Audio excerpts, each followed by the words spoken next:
Hi, I'm Sam Nielsen. Welcome to my tutorial of how I painted this image. Mostly what you're missing leading up to this point is the sketch and thumbnailing phase. I usually, before I start into a piece like this, will spend a lot of time planning, working back and forth with the art director, making sure that they're okay with what it is that I'm doing with the piece as a whole. And you can see up in the upper left hand corner value thumbnail and a color thumbnail, just so that I have a feeling and an idea of where it is that I'm going to take this piece as I go. So mostly the reason why I wanted to get that out of the way is so that I could talk about the process. Once you actually dive into the piece, how do you make a piece look really beautiful and kind of balance all of the really difficult elements that painting a complicated piece like this requires. So even though this piece is not necessarily something that has a lot of characters, there's a lot of action going on, there's a lot of colors, and that can get really confusing fast. You see here I started with the background. I don't always start with the background, but I always put something down for the background. You may have noticed at the beginning I put a big swath of orange texture down, and that's supposed to serve as an underpainting. Sometimes people will try to start their painting with a black background or a white background or even a gray background. What you have to understand is that those colors that you paint show through in the end all the cracks. If you start with a white background, then every time that your brush strokes have a little texture to them or something, that white background shows through, and eliminating that ends up being either very time intensive, or it will actually smooth out your piece so much that you actually lose some potential for some energy that a color like that would, or underpainting sort of thing like that would give you. What you're seeing happening now is I'm putting down what I call the ambient lighting of the scene, or I call it the underlighting, but you can think of it in terms of ambient lighting.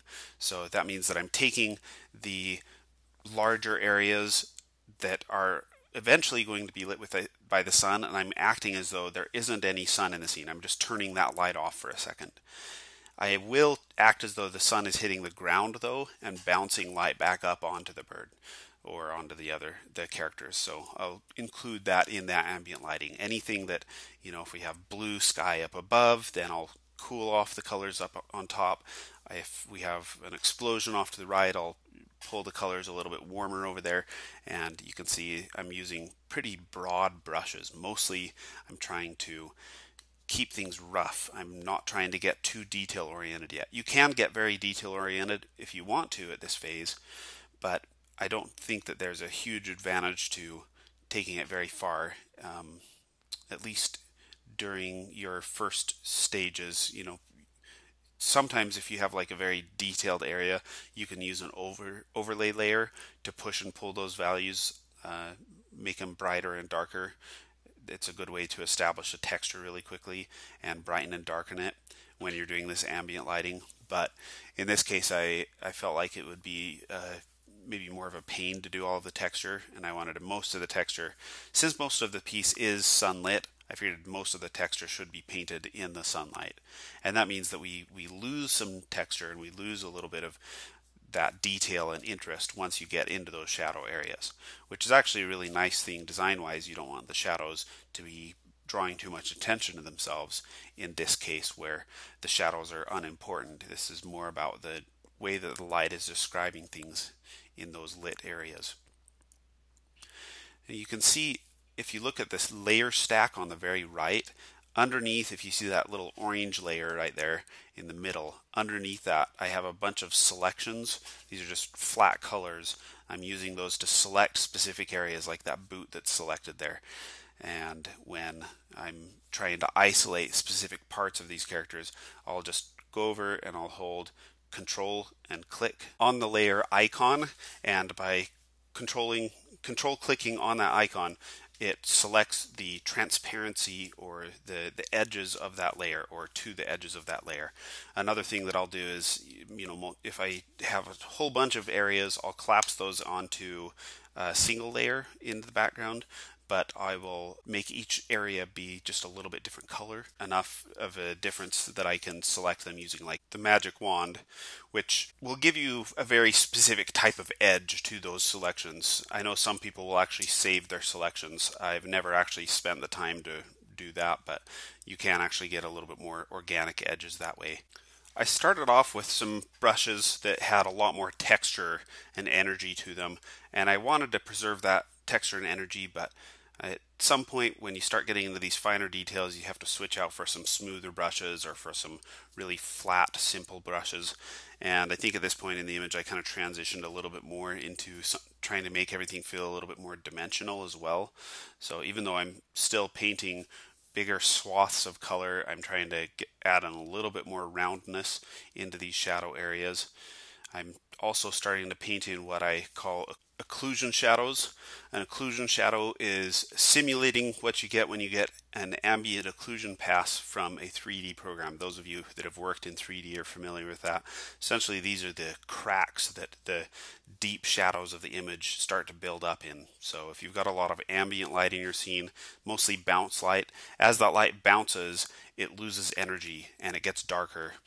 You get less and less of that light reflected back to your eye. So when I'm getting up to something like under the beak here, I want to make it seem like that beak is kind of tucked up against that chin. And so I'll paint in a soft shadow that gets steadily darker and then suddenly drops off to much darker right as it meets that with that edge.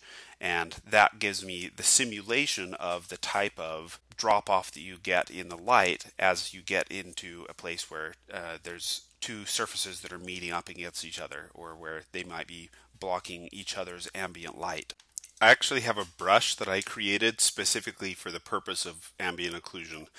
I'll use it mostly just for sliding along those edges, and it just has about the right type of fall off depending on what size I make it at for just about any place where I would want to have that occlusion like fall off. It works fairly well.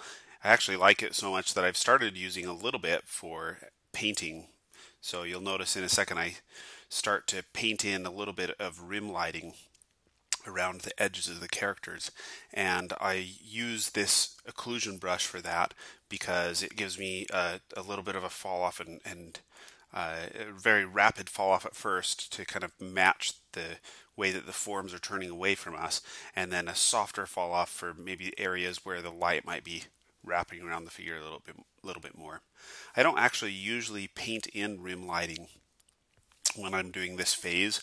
I want this phase to look as dimensional as possible, but the background was just so bright here, I felt like I needed to accommodate for it a little bit.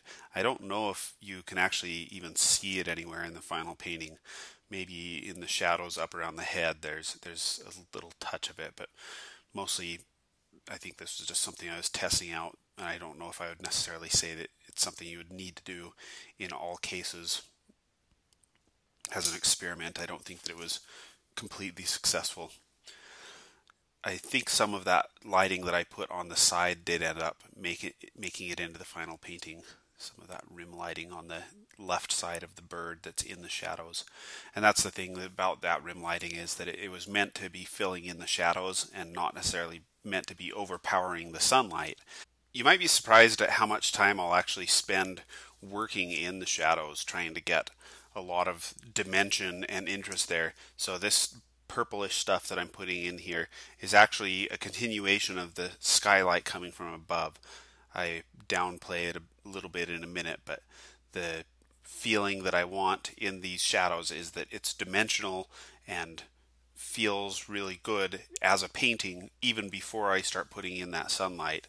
If I can get that feeling, then anytime I need to put in a shadow, I don't feel bad about it. I don't feel like I'm missing out on anything. The shadows end up being just as effective in making it a good painting as those large lit areas. I'm using that occlusion brush a bit more here just to define forms a little bit on the character, and she is pretty tricky to figure out. I do quite a bit of adjustment on her throughout the painting, but I think that in the shadows I probably could have spent a little bit more time solving some of those problems, and I might have saved myself some trouble later. Like I said, I will usually spend a lot more time even in the shadows than I did in this case. I wanted to move on to the other parts because the shadows aren't a terribly interesting place to watch someone work in, but they can actually be really satisfying and help out the painting a ton if you do spend a bit of time there.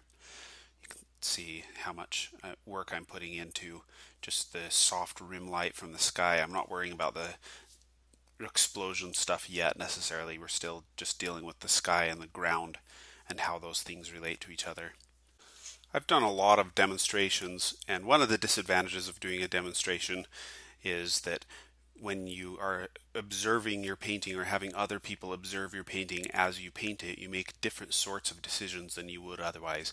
So there are some things that I do here, such as with the face, not spending as much time or without spending as much time in the shadows on the character as I ought to have, that I regret now. And I think because I was recording this, I felt like I needed to be moving on to more interesting things. I wasn't as patient with the pieces maybe I should have been. I think that that's not all bad necessarily. Seeing what happens in the cases where you're being observed can be useful too. But there's a principle called the Heisenberg uncertainty principle, which states that the very act of observing something can change it. It refers mostly to subatomic particles. It's a quantum physics thing, but it's actually true anytime that you start dealing with people. When you start observing people, then it changes that process. So I think that for the most part this does represent my painting process, but even things like what I'm doing here with this background, I was trying to get that background established and looking really good in a very short amount of time. And I think I was a little bit lazy with the way that I laid out those values. So we'll come back to that later and fix some of the problems that I kind of started out with there. So now at this point I'm starting to establish some of the key lighting. You'll notice I'm using that occlusion brush, but now with a lighter color on it in order to get the sort of stripe scale texture on these legs. I'm actually mostly interested at this point in getting those strokes to match the shape of the leg, and then because I'm doing that on a layer on top of the character, I'm able to erase away where those parts are going to be in shadow, and it looks pretty good, as you can see. I'm using this layer as a clipping mask. You can see the little arrow kind of pointing down to the arrow on the layer underneath. If you hold Alt or Option and click in between two layers on that line in between them, it makes the layer above kind of become subservient to the layer underneath. So whatever that layer's transparency or edges are, the upper layer will now kind of match that and has to paint within that. And that can be very useful for adding multiple effects without necessarily dealing with new edges. And you can see most of the stuff that I'm painting on the character now in terms of the key light is done in much the same way. I'm just adding a layer and I'm just painting in what the key light, which in this case is the sun, I want it to be very intense, and I'm painting it in these very large swaths and just erasing away the parts that don't fit in. It's really tempting at this point to get into the details, and that can be extremely tempting, and that is also extremely problematic. You want to stay away from details. I think it's okay to use brushes that have an approximation of the texture that you're looking for. So in this case with the feathers, I used a brush that had a little bit of bristle to it so that it felt like what the texture of those feathers should be. I wanted kind of this fluffier look. But it's only in the brush. I'm not actually spending time painting out each individual feather. I'm just trying to get the impression of those things. Because what I want to look at is the larger forms. So I'm looking at the overall way that the bird's body turns away from the light and making sure that I find that place where the light starts to fall off and drop into that shadow. And if that looks good if the large shapes look really good and I can get that part working well, then when I start getting into the detail stuff, I know that that detail stuff is going to look good on that larger surface. If you go in reverse, if you paint the detail stuff first and then try to find the larger forms, it's actually a lot harder and you usually end up giving yourself a whole bunch more work to do it. And so I would recommend strongly having a big to small mindset. Start big brush strokes, big shapes, and then after those big shapes look really good, you would start breaking things down into the smaller shape. So with these eyes are a great example. I'm trying to find how the shape of the light is moving across the forms. So I want the shadow side and the light side, and then I start worrying about stuff like the individual cast shadows where the eyes are carved out in that larger shape. But I'm not worrying about eyelids and things like that, not yet anyway. The exception to that is in cases where the details are distracting, or the lack of details are interfering with my ability to see where the picture is going to go in the end. So for example, the silhouette change that I did on the feathers just barely, and you can see on the eyes here, that hard line on the underside of the eyes was really distracting, and it was interfering with my ability to kind of see what was happening with the composition on the face. So in that case, I'm actually adding in that extra amount of detail and making sure that that works out before I move on to the other parts. Little form shadows such as this one by the nose are pretty easy to figure out, but cast shadows can be pretty tricky, and this is something that I have students and others coming to me all the time saying, how is it they figure out cast shadows? And it's very hard to give a solid answer to that, because there isn't a way to make sure that you're doing shadows right. There is, if you're drawing a box on a plane, you can use perspective lines to mark all that stuff out. But when you're dealing with something very organic, like the shape of this bird's mouth and where exactly that tongue is happening, or where that shadow is being cast on the ground, then you basically need to have a 3D render engine in your head. You need to be able to figure out where those objects are in space and where the angle of the light is going to go to cast the shadow where it is. And probably one of the best ways that I recommend for people to do that is to either practice drawing perspective a lot and get a sense of space from that, or to actually practice doing some 3D modeling, because that helps open up that three-dimensional part of your head and brain. At this point, I'm working a little bit on the background, just establishing maybe some of the forms on these rocks. I'm not necessarily thinking too detail oriented, but I want to make sure that we are addressing any stuff like how bright do those rocks get, how much of the explosion do they reflect, things like that. Those are important matters, and it'll affect how it is that I continue to treat the characters in the center of the painting. The thumbnail that I did in the upper left is kind of a handy guide for telling me where my painting should go, but it doesn't answer all the questions, and I'll often jump back and forth between the characters and the background just to make sure that I'm on track with everything. Now that I feel pretty secure about the way that I've arranged the rocks and the values in the background, I've moved back onto the character and I'm establishing the lighting much the same way that I did on the bird, working first with the leather and the browns through there.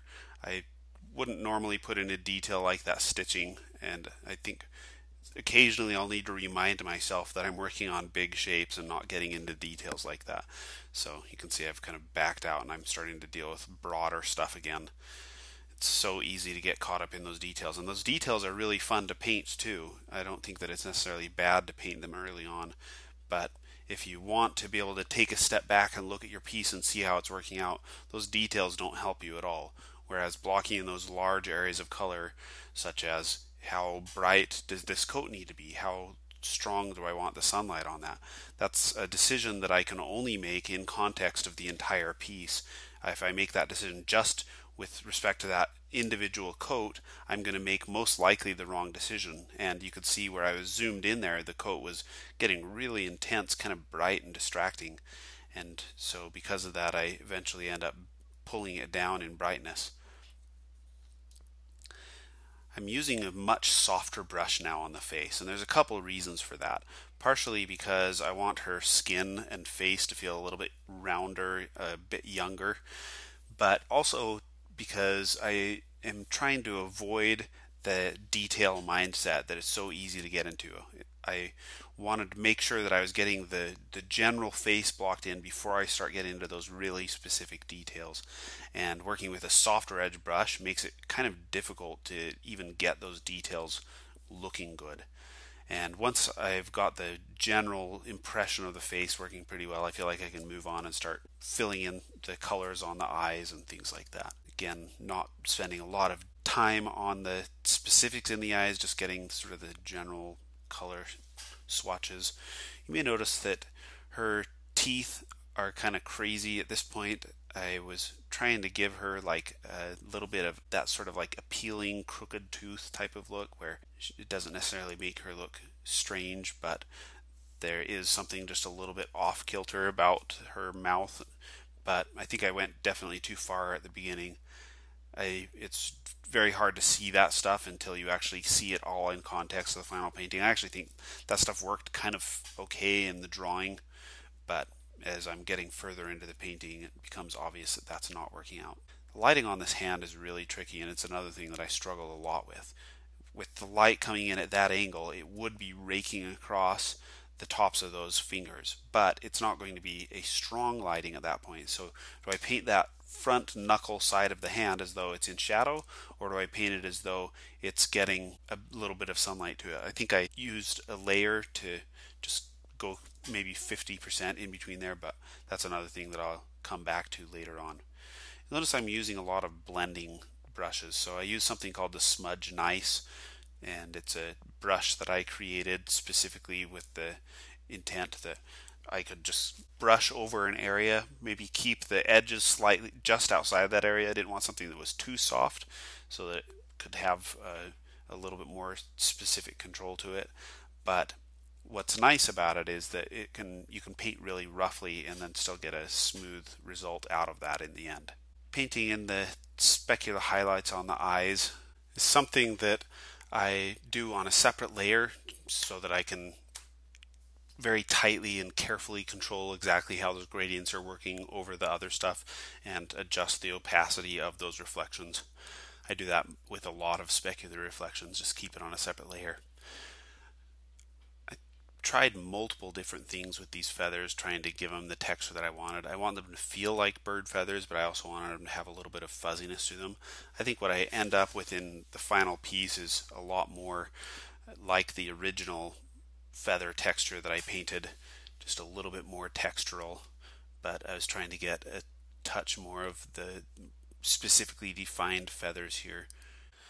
The design idea behind this bird was kind of a combination between a baby duckling and like a bunny and a maybe the plumage of a macaw. I tried out a couple different things, but that was the combination that worked together the most. And I gave it sort of the wide set eyes and really broad mouth, almost like what you'd see on a cat. So hopefully just combining a bunch of things that are kind of cute and interesting and making something that is a little bit appealing. A lot of the feather attempts that I try out here end up failing and I back off on them. The story idea that I had in mind for this piece was that they're both adventurers and it's not a full-time thing necessarily. It's just a thing, they're friends and they like to do this thing together.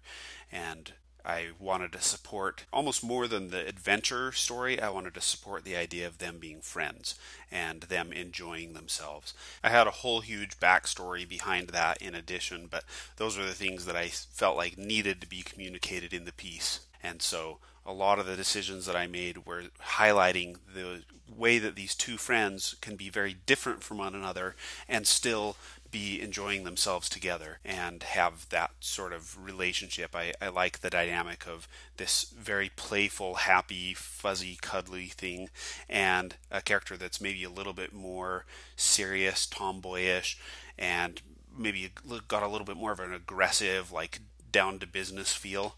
And still she can enjoy herself, but she enjoys herself in her own way, and they are able to have fun together in spite of their differences. I think part of the reason why I wanted to paint that is because it's an analog of a lot of the friendships that I've had with people, because I think I'm kind of a weirdo and not a whole lot of people are like me necessarily, but I have a lot of people that there was something between us, even though we were different, that resonated really well and we were able to be good friends.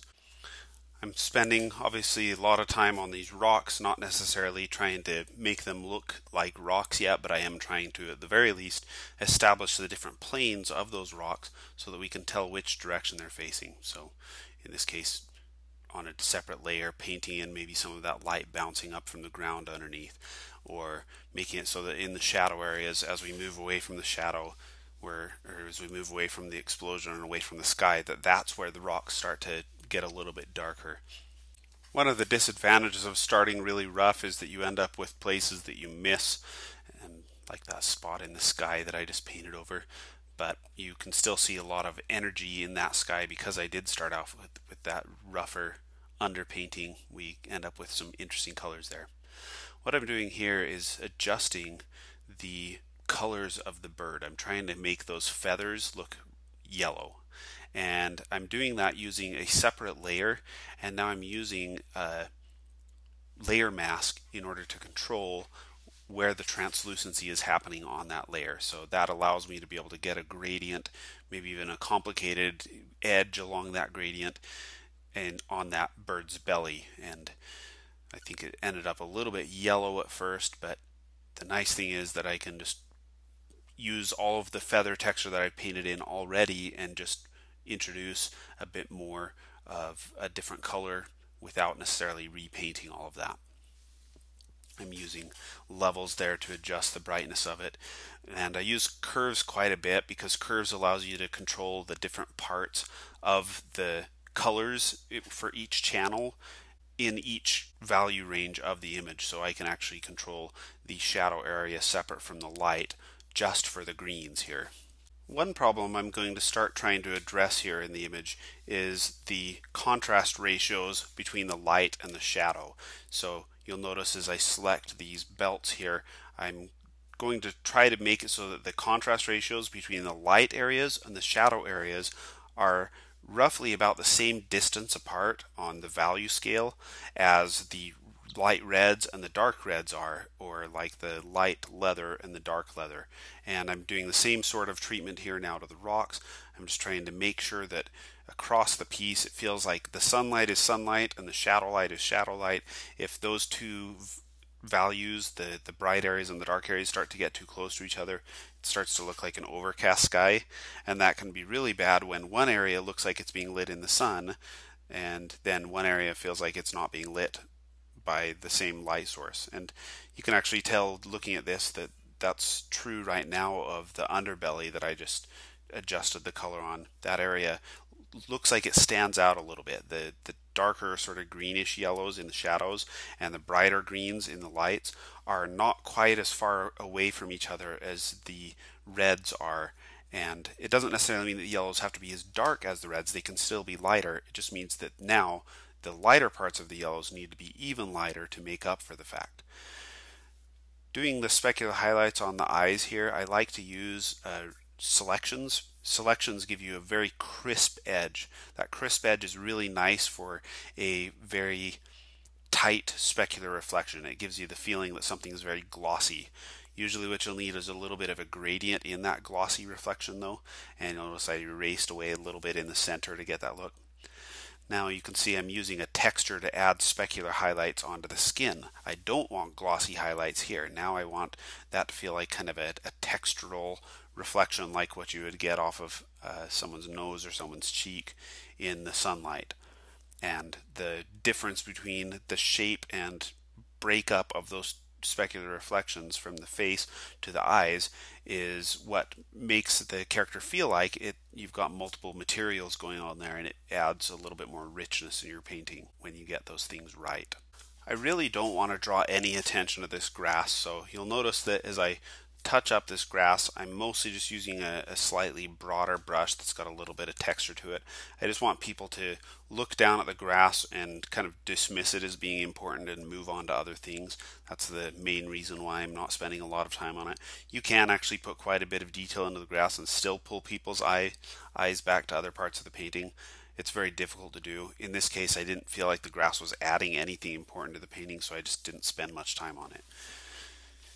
Starting to test out a couple different things with those teeth. I think at this point I was starting to perceive that there was something a little bit strange going on there, but I wasn't sure how to resolve it. And I think after working on it for a second, I kind of moved on to other things.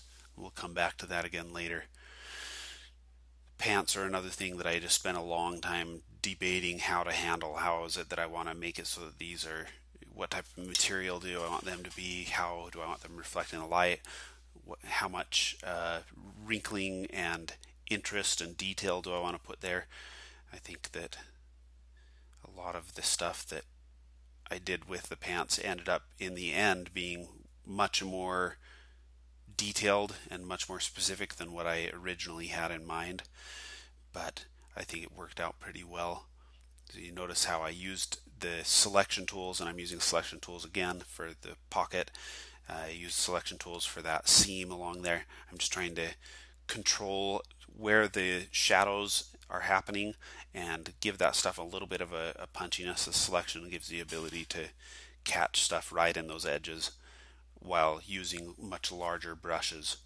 The disadvantage again with selections is that you get a very specific type of edge. You don't get a lot of variety along that edge. And so you may need to use brushes when you are running along those selection edges that have a little bit more of a texture to them. I wasn't too worried about that in this case because it's such a fine detail. I actually didn't paint very much of this painting with reference. And I don't paint with reference very often at all. I think it definitely shows in my work that I don't use reference a whole lot. It's not so much that I don't like working with reference. I feel like reference is incredibly beneficial. It's more just that I've developed a lot of bad habits. I do eventually bring in some reference and it helps me solve some of the problems in the wrinkles, but I think that one of the advantages to working without reference, or to doing a lot of your early work without reference, is that you have to think more in terms of how that thing is working in the image as it stands. So reference a lot of the time will be out of context. Even if you were able to get a model to pose in the position that you want, handling exactly what's going to happen with those wrinkles exactly in that situation, is still going to be difficult. You can't actually have her running and away from an explosion and catch that moment. At least in most cases, you're not going to be able to. And so for me, that means memorizing a lot of things. So I spend a lot of time studying wrinkles and studying how things work, how exactly the eye looks under different types of lighting. It's not so much that I'm memorizing exactly what the light does in this type of lighting as it is that I'm trying to understand the eye. I'm trying to understand how wrinkles work. I'm trying to understand why the lips get the reflections that they do, the shape that the teeth make in the mouth overall. Even though I'm not painting from reference, I'm trying to build up in my brain the library of those things, and I'm able to draw upon those things in those times when I run into a situation where reference really wouldn't help. I think in the end I would like to balance things a little bit more and get a better mixture of using reference and drawing more upon that knowledge. As I get more into that detail phase on the face, I'm really careful not to break up the larger shape. I want that head to be fundamentally round. I don't want it to be about nose, cheeks, and lips. I want the nose, cheeks, and lips to all feel like they're part of the same whole object there. This is usually the stage in the painting when I spend a lot of time jumping around between different parts. I go from the face 1 minute to the pants 1 minute to the hands the next minute. I'm just flitting around and dealing with problems as I see them come up. And part of that is just because there are so many problems. Once you have a piece this complicated, it's just chaos everywhere. I have to deal with what happens with the light of the feathers as it's bouncing off the feathers from the sun and landing on those knuckles, figuring out what that means in terms of the colors. And that's something that needs to be dealt with, but it can't be done at the expense of everything else in the piece. One advantage that I get from flitting around quickly like this is that I get a better sense of how the whole piece is being affected by those smaller, minute decisions. And I'm also able to avoid over-focusing on any single problem. So what I'm using here in the background is an overlay layer. I'm doing it with an overlay layer because the overlay layer pushes on the colors that are already there. So if I have some oranges, it's going to make the oranges brighter oranges. And as it makes those oranges brighter, if I'm using a bright yellow overlay layer, it's going to push it into the yellows. And this is a really nice way to kind of keep the textural qualities that you have there and lift up the rest of the colors. And so in order to control the contrast of the background a little bit more, I create some bigger shapes around there using that overlay layer. And you can see now how it isolates the girl a little bit more. She's separated a little bit more from the background now that I did that shape, and it lifted the bird, where I did it on the hill, a little bit more from the background as well. Now I'm trying to create just a little bit more brightness using these clouds and introduce a little bit of texture while I'm at it, and that will also help hopefully pull that bird a little bit more into the foreground.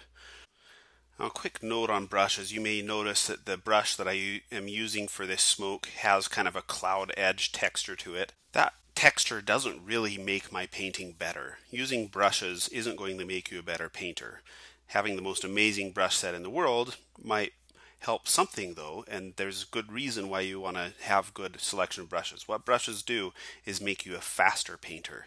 So all of the detail that I would have had to paint up in individually to get that texture is now much faster because of the brushes. But I still need to know how to control the texture that is coming out of that brush, and that's where things get really tricky.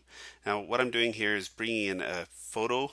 I just found a picture on the internet and tossed it in there and turned it into an overlay layer, adjusted the saturation just a little bit so that it wasn't changing my colors fundamentally, but what it did is gave me a texture that I could react to. So just like the brush, this isn't going to make my painting better, but it might give me some ideas when I see how that rock is laying down on that hill back there. I can react to what it's doing in the painting and kind of draw according to it. In a lot of ways, it's like just taking a dry brush and scumbling over the painting. Scumble is just, to go over a painting dry with a brush, and that can give you ideas, ways you get kind of these unexpected textural things that happen when you use an overlay layer. And you can see in the end, I'm just drawing in where I want those rocky parts on the hill, and I'm using some of the colors that resulted from where those rocks are, but in the end I'm not using the actual texture of the rocks. I'm replacing it with something much simpler and trying to make sure that that texture and where the rocks are supporting the painting just a little bit more. So shiny objects or specular reflections can create problems in your piece pretty fast. Anytime that you create an area that has a lot of detail that is high contrast also, you can really break your composition quickly. Anytime that you've got a high contrast area, that's going to pull someone's eye to it. And so as I'm dealing with the black shiny leather on these boots or those little tiny buckles on the harness, I'm trying to find a way to introduce those specular reflections in a way that isn't going to draw our attention there too strongly. I just want to be able to have something kind of loose and rough, and if you look at the boot now, I'm starting to get the feeling of shininess there without necessarily it being too distracting. And if you could contrast that against what's going on in the eyes of the two characters, that's a place where I do want you to look, and so I kept those highlights a little bit stronger, a little bit higher contrast from the stuff that's behind them. As I work a little bit on adding lighting and depth to this smoke and explosion, I want you to look over at my layer palette or my layer menu over there. Notice how in the middle of that line, or maybe just a little bit towards the bottom, there's a layer icon that's filled up with the background. That is the bottom layer of my image. So everything underneath that is just those selections that I picked earlier. So notice how few layers I have overall. I think that layers are really powerful, and I'll create them as I need them. You can see I'm popping in layers in order to get this strong orange effect. Again, I'm using an overlay layer for that. But there's a rule, or maybe a way of thinking, that's called the flexibility usability trade-off. What this means is anytime that you make something really flexible, like for example creating a whole bunch of different layers for every single thing in your painting so that you can go back and change them later, you'll make that painting and your painting process a lot less usable or a lot more difficult. That's unavoidable. And on the other side of the flexibility usability trade-off, if you decided to strip out all of your layers and just paint on a single layer, it actually becomes really easy to paint, in the sense that like you're not having to navigate through a whole bunch of layers and find the one that you're looking for, and deciding what to do with edges is just a natural consequence of how it is that you're painting. The problem with that situation is that you end up removing some of that flexibility. You can no longer just take a character and move it across the background easily.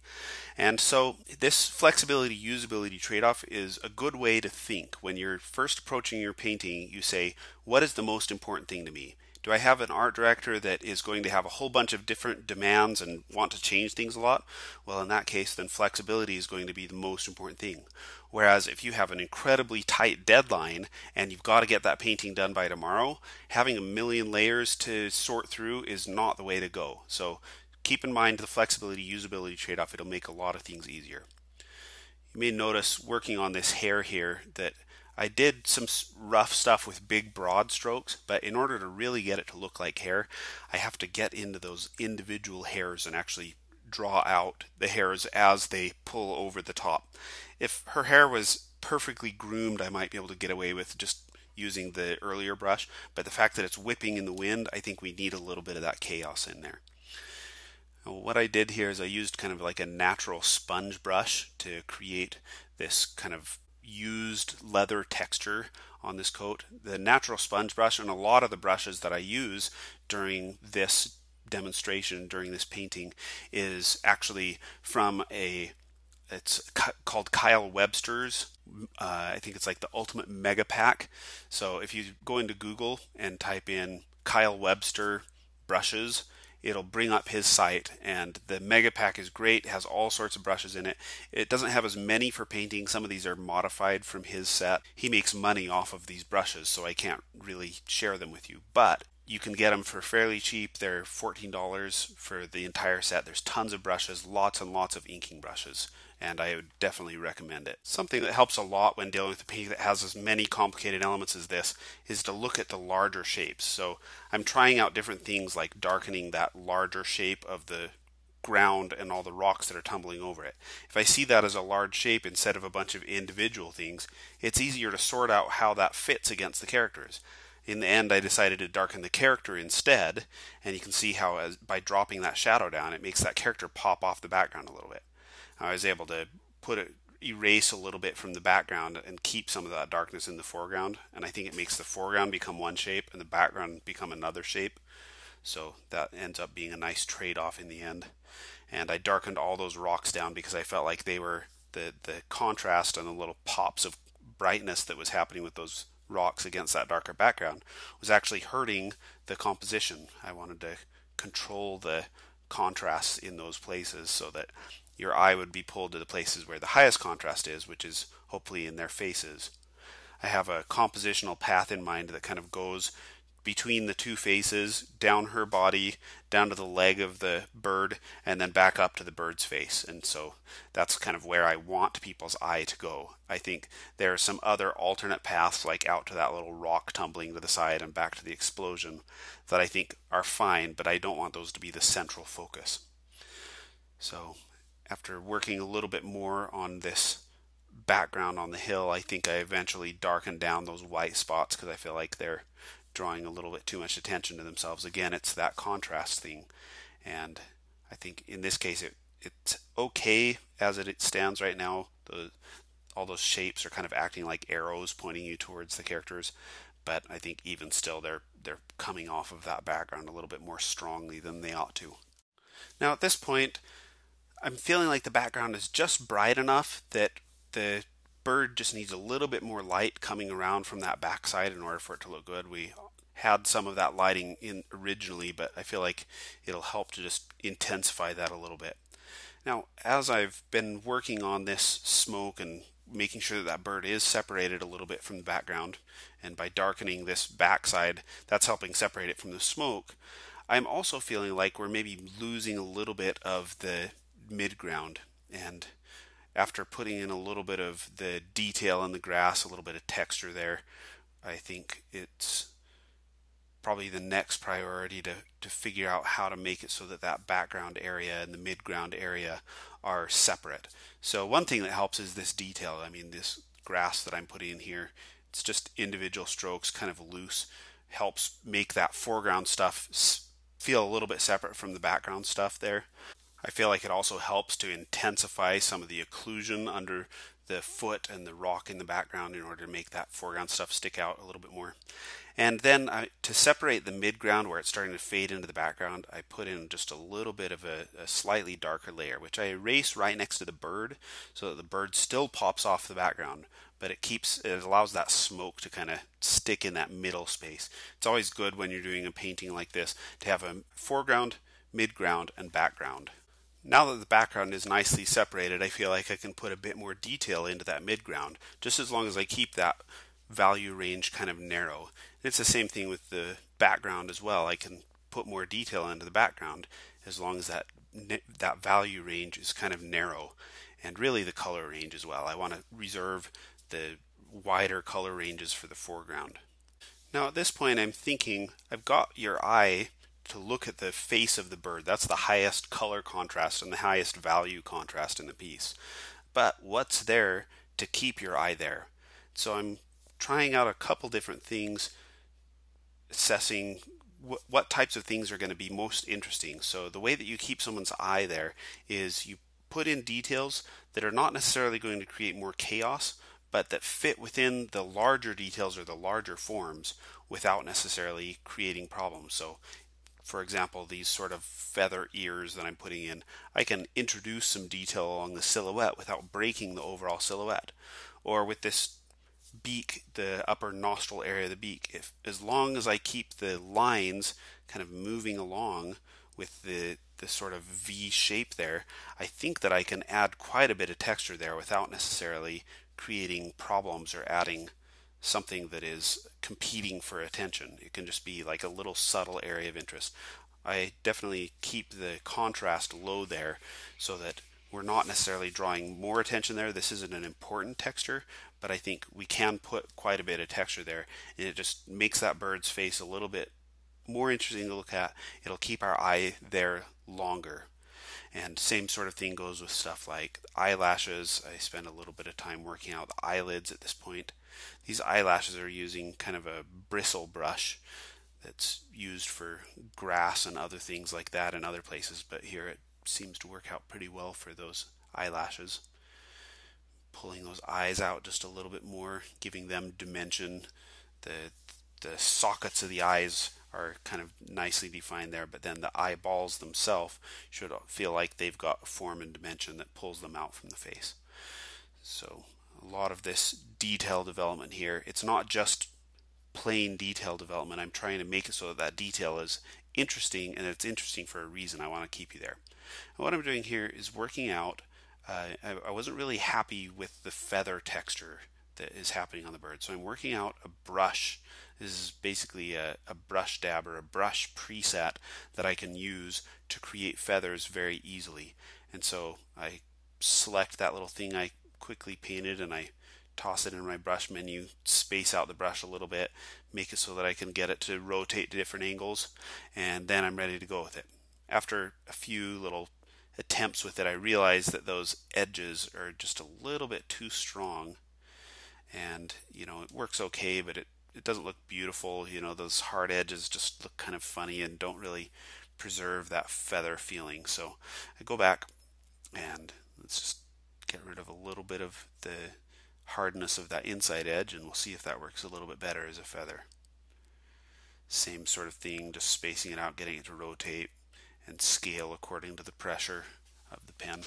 The brush menu in Photoshop is so great. If after using a few other programs where you can modify brushes, I think Photoshop's is the most compact and deep brush controller that I've ever used.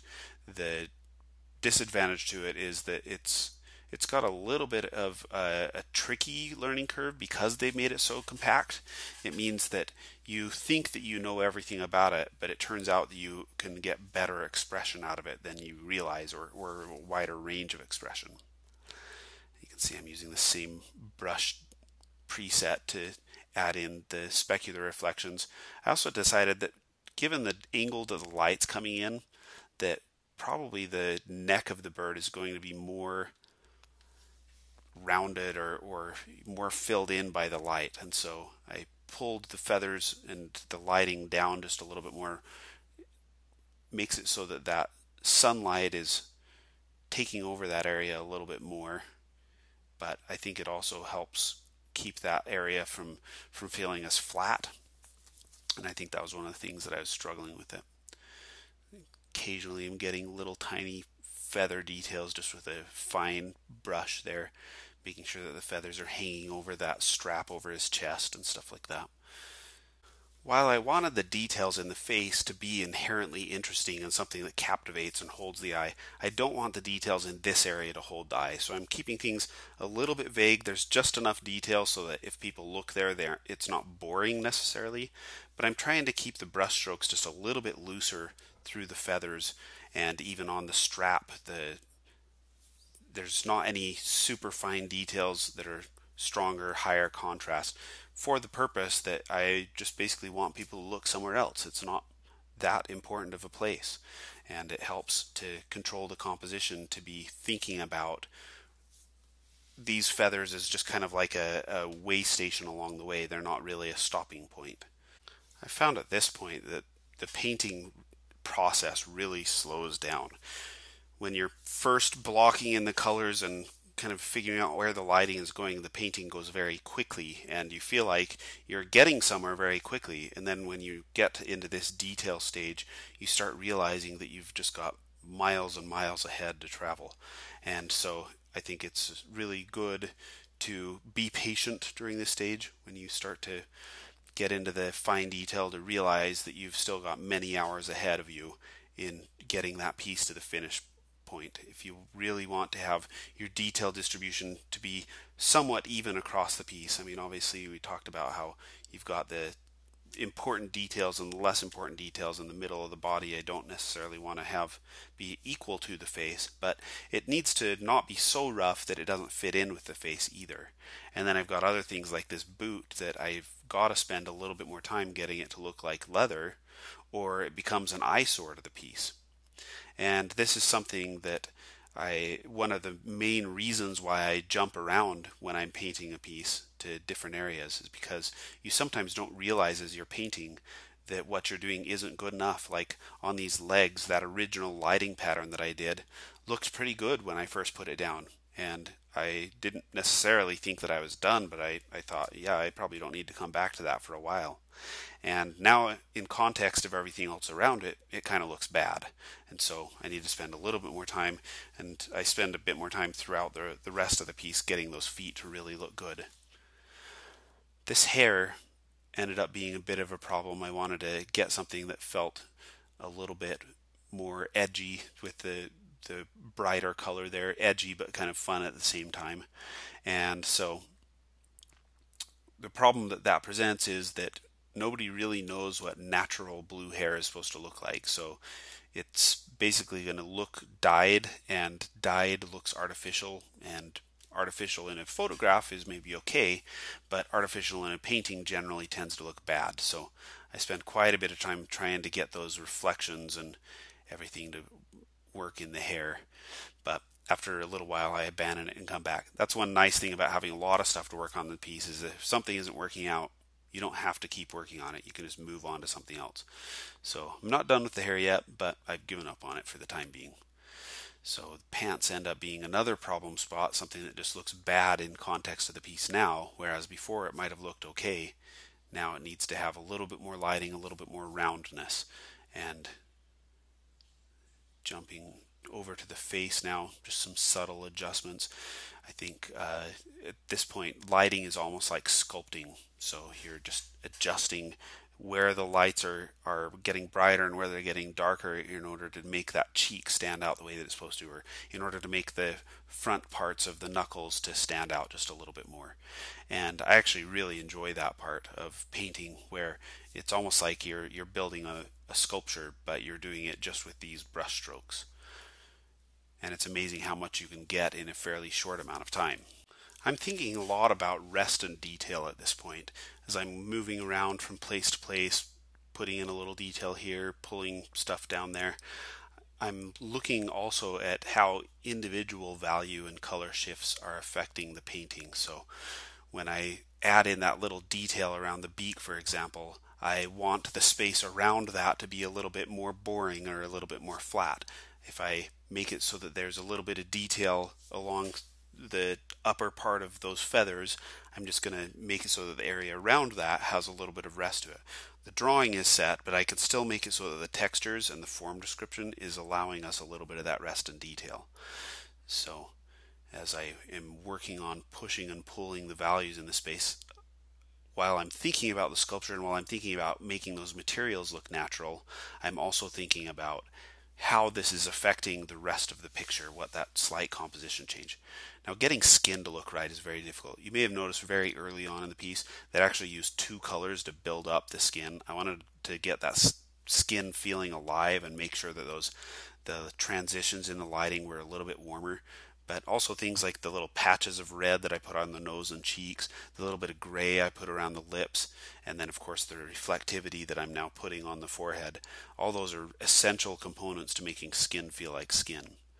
I also, if you may notice, have flipped the canvas, and flipping the canvas helps you see problems that you might not have seen otherwise. I've also flipped the canvas upside down sometimes because it turns the painting into a little bit more of an abstract design and makes it easier to see design problems. I think this horizontal flipping helps you see proportional problems and issues that might cause problems for the way that people are perceiving the characters or the shape of the characters. And so I'll spend a bit of time looking at the composition from this flipped view. I'm also going to be looking at just the individual details and the sculpture of things through this view because it helps so much to break with your expectations of what things should be.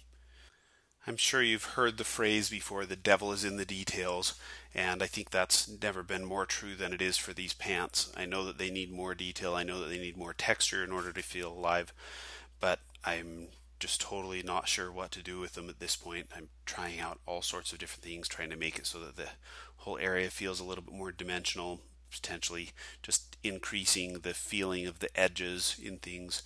But fortunately, even though I know at this point that the pants are not looking good, I have enough experience in painting that after trying out a few different things, which help a little bit, all of these things are pushing it just a little bit further. But in the end, when I don't feel like I land on the solution, instead of continuing to slam my head against that wall, I move on, knowing that eventually I'll be able to come back and solve that problem. And eventually it works. Eventually I just have a solution come to my head, how to handle those pants. So at this point I've kind of abandoned them again, knowing that at some point I'll come back to them and have a brilliant idea. So this now is me kind of trying to sort through the mouth, which I think at this point is maybe drawing a lot more attention than I want it to. And so try a little something with the shapes around the teeth.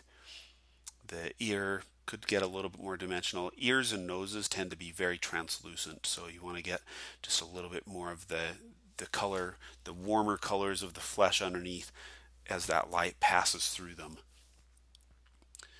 Getting those eyes to look a little bit more forward. I think in my original drawing she had that kind of cute cross-eyed thing going on that you see in a lot of cartoon characters, and it sort of worked for what it was, being sort of a cartoon flat drawing. But now that I'm making this a very dimensional drawing, that type of solution no longer works. I realized painting along here that I was not treating these big flat areas as though they had dimension or that they were in the sunlight. So the type of dimension that I was giving them was maybe wrong for what they're actually supposed to be. So by hardening up those edges on the upper end, it feels a little bit more like it's supposed to be in sunlight. And I'm adjusting that sort of hard shadow look that we get with sunlight in the mouth as well. This jacket is another place where things really worked much better in the sketch stage, and in the early rough stage I felt like the wrinkles were reading as they ought to, but as I'm getting more detail through the rest of the piece it starts to feel insufficient. So I'm starting to get those sort of zigzag wrinkles where the sleeve is crumpling up against itself, and starting to adjust the details on the edges, get some seams going on in there. I don't necessarily want these wrinkles to lose the overall roundness of the arm, so that's something I'm kind of struggling with the whole time, trying to work through how it is that I can get a little bit more detail and dimension on this without losing the larger shapes, which in my mind are kind of the most important things. I also want to make sure that the energy of these lines are pulling backwards. I want to make this image feel like it's got a bit of speed to it, and so I'm making sure that all of these shapes are kind of arcing to the back. I'm keeping things a little bit round, a little bit soft. I don't want her to feel too edgy. She should be kind of friendly and fun and not feel like she's a completely different personality from the bird, just a somewhat different personality. I think I'd like it for them to both feel like they're fun, loving characters, just they like different types of fun maybe. And so as I push and pull on that jacket, a lot of it is trying to introduce a little bit of realism without necessarily losing that initial gesture that I had. I teach gesture drawing classes, and what we were talking about actually today was how the cloth and the way that the wrinkles fold up against each other and the lines that you use to make those wrinkles can actually support the overall energy and direction of your drawing.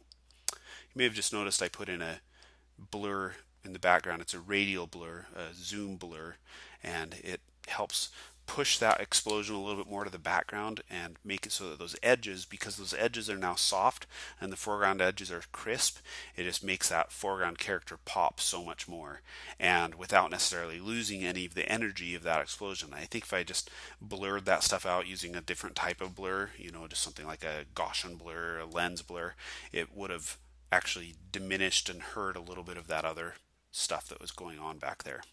I felt like the entire time that I was painting this that there was something missing in the story. I definitely felt like there was a sense of danger to the background. I felt like there was a sense of fun with the characters and maybe even like a sense of adventure in a general sense. But I wanted the whole story to be more cohesive, to feel like there was something specific going on, that there was a reaction to the scene. Or in the original sketch I actually had her looking over the shoulder, and I think that helped to some degree to tie the two things together, the explosion and crumbling rocks. Originally it was supposed to be like a tomb or something like that was crumbling.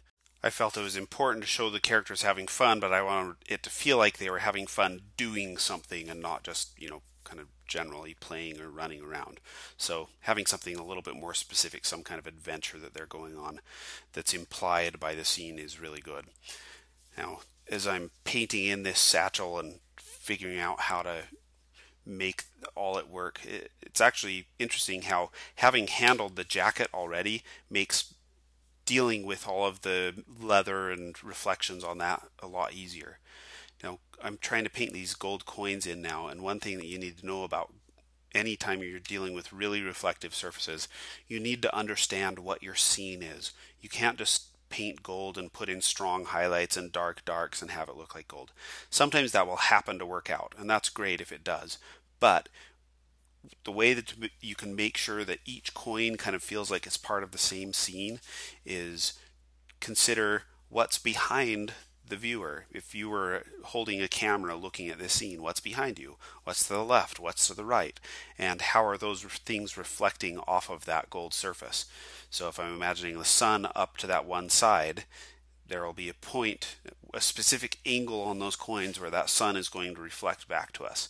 And anytime those coins are turned to that angle, any surface or texture on that coin that's turned towards that surface will pick up that same color again. That's the strange thing about very shiny surfaces or reflective surfaces of this type, is that if you have dark stuff in the scene, it's going to pick up the dark stuff. If you have light stuff, it'll pick up the light stuff. It tends to not be very selective about the types of things that get reflected. And I'm pushing and pulling a little bit on the reflections, trying to make sure that the overall shininess is matching what's going on in the background. Gold coin like this angled towards the background is going to reflect what's in the background off of that gold coin, depending on what that angle is. So sometimes it helps. I'll pull out my iPhone and just kind of angle the screen at about the same place where I'm having that reflection, and look at what is being reflected in that screen and use that as kind of a guide for where things are going to be happening in the scene. I used a textured brush for the coins just because I thought it helped keep them just a little bit looser, maybe felt a little bit rougher, like something that might have been a bit older. And then starting to put in a little bit stronger shadows. I think the great thing about these shadows is that I can get that dark line that goes on the back and then on her leg and on the saddle, and it just helps pull that whole area together in value, makes the shapes work together a little bit. I debated a long time whether I should just have her holding onto the feathers, but in the end I felt like it seemed strange to have a saddle on there and not some way for her to hold on. So instead of making it like a full-on bridle, I just figured that those kind of funny protrusions on the beak would be able to hold on to some type of thing that she could use. So hopefully that doesn't seem cruel to anybody. You can just imagine that it doesn't hurt the bird at all, and then it's all right, okay? So that cast shadow ends up being really important, making sure that it drops down across the feathers, helps make the shape, or helps add dimension to that scene. The one thing that I wish that I would have spent a little bit more time doing is using the shape of that shadow to define the texture on the feathers, but I think in the end it's probably better that I didn't break up the shapes too much there, because it all holds together a little bit more. I also felt like it made the characters feel a little bit closer if I had her casting a shadow on the bird's head. And it just feels like as she's riding, they're just kind of right together in the same thing. So that helped amplify the story just a little bit. It's unavoidable when you're doing an image at this level of finish to have to address details that are unimportant to the story, like the wrinkles in the boots, or whether or not the hand is reacting to the lighting in the scene correctly. Those are things that have to be there in order to keep from being distracting to the viewer or looking like, you just didn't care about the image at all altogether. Things like this where, I'm getting that hand feeling like the knuckles have a little bit of different color to them, make that skin feel a little bit more naturalistic.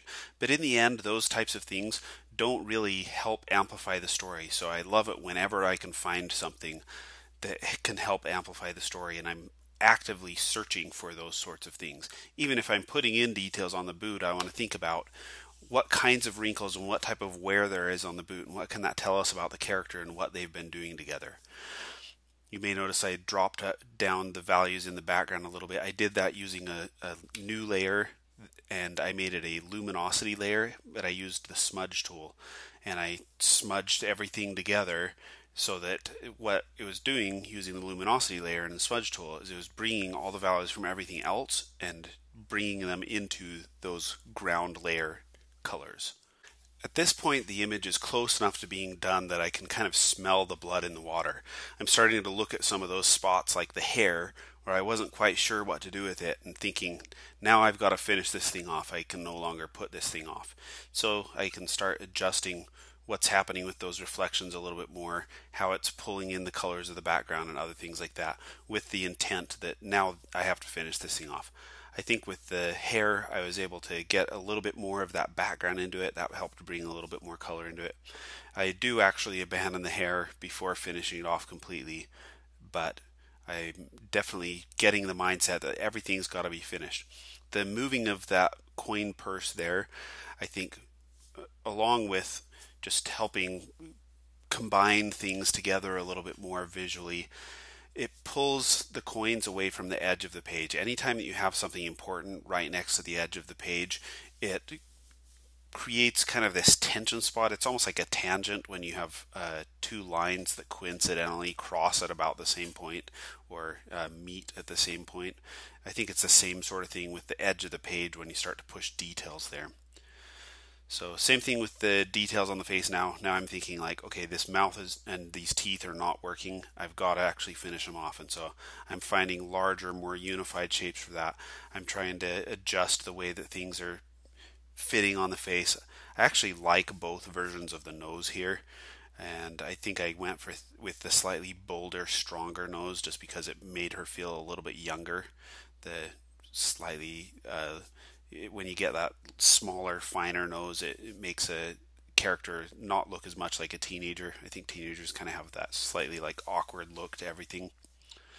So now moving on to the boot, I'm using a lot of really textured brushes to try and get a little bit more wear onto that super shiny boot.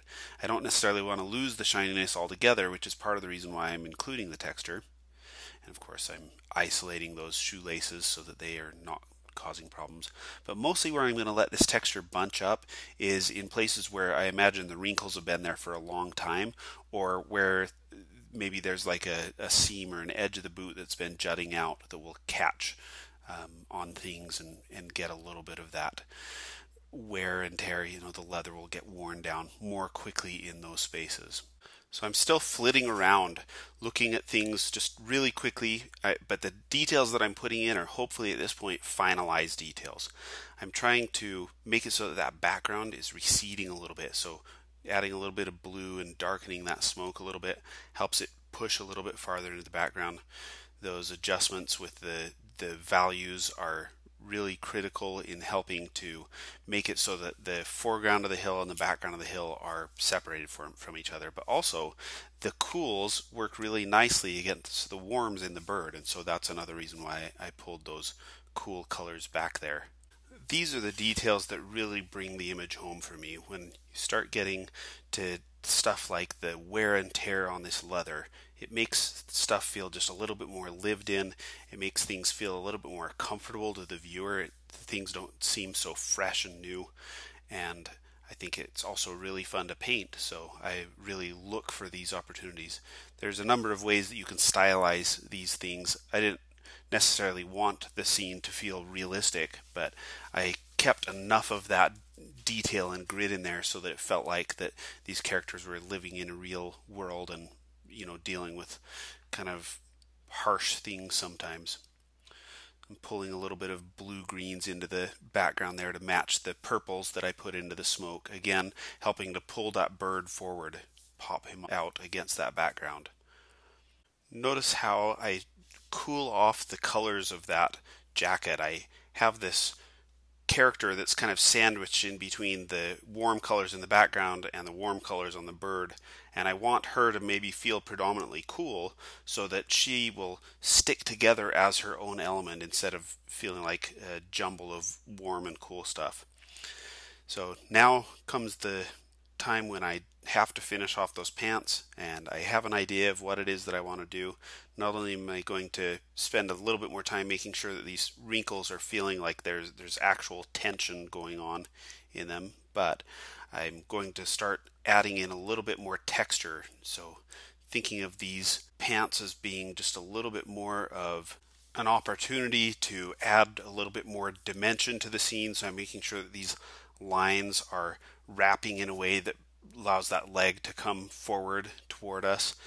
I'm also seeing it as an opportunity to give them a little bit of a material, a little bit more history to them. So this building up of the dye or maybe dirt in the corners of the seams, I think is going to help a lot to make those pants feel like a little bit more lived in or a little bit more real. And then along with that, I'm adding textural stuff, the big swaths of both the fine texture, that big huge brush texture that I put on there, and then these little spots of texture that I'm putting in now that are a lot more broken up.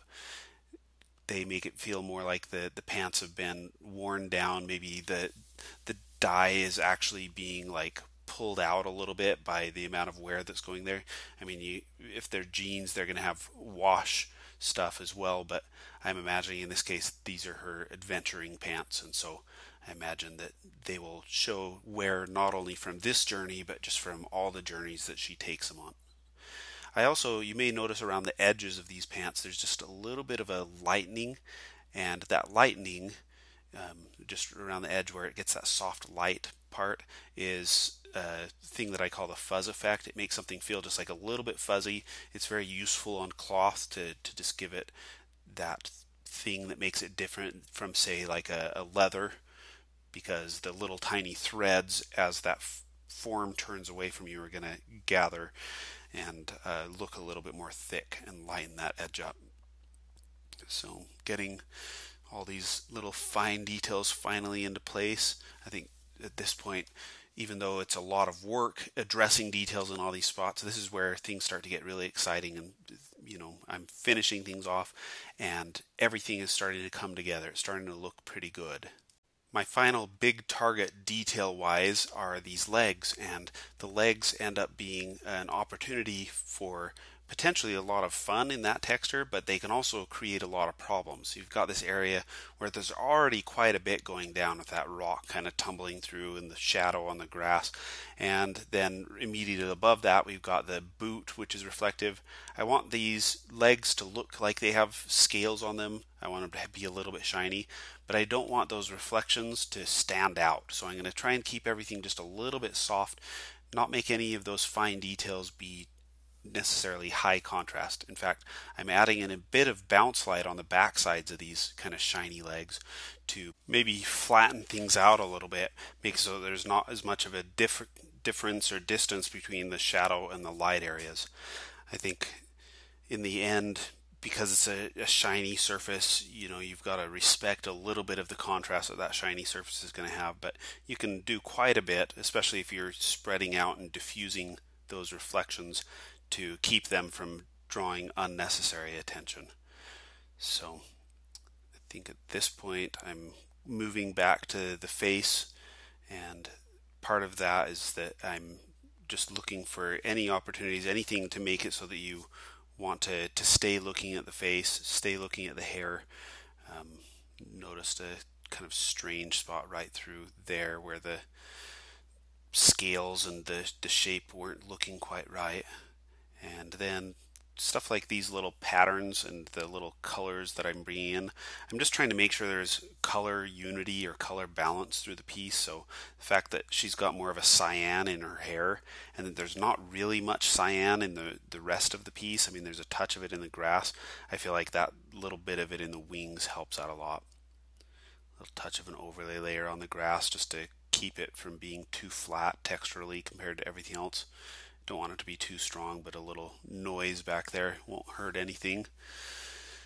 And then adjusting the hair. So this is a separate layer that I'm using to pull in just a little bit more of that orange. I want the hair, because it's so flat, so blue, I want it to get a little bit more warm and cool to it. I think that's the end. I hope you enjoyed this demonstration, and I hope that you learned something that hopefully you can use in your everyday life painting. Thank you for watching, and happy painting!